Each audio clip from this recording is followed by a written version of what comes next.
In today's video, I am going to show you how you can use ChatGPT in WhatsApp without installing any application, therefore without wasting any of your time. Let's jump to the video. So if you want to use ChatGPT in WhatsApp as well, then what you have to do is to open WhatsApp application, click on this chats icon at the bottom, then click on new contact.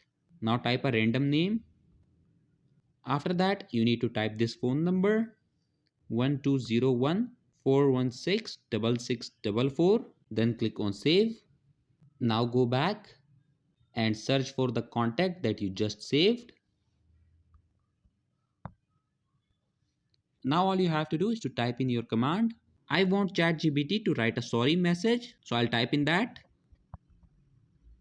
Once you have typed the command, click on the send option. Now wait for a few moments. And that's it. As you can see that ChatGPT has automatically generated a sorry message for me. So that was it for this video, and I'll see you guys in the next one. Peace out.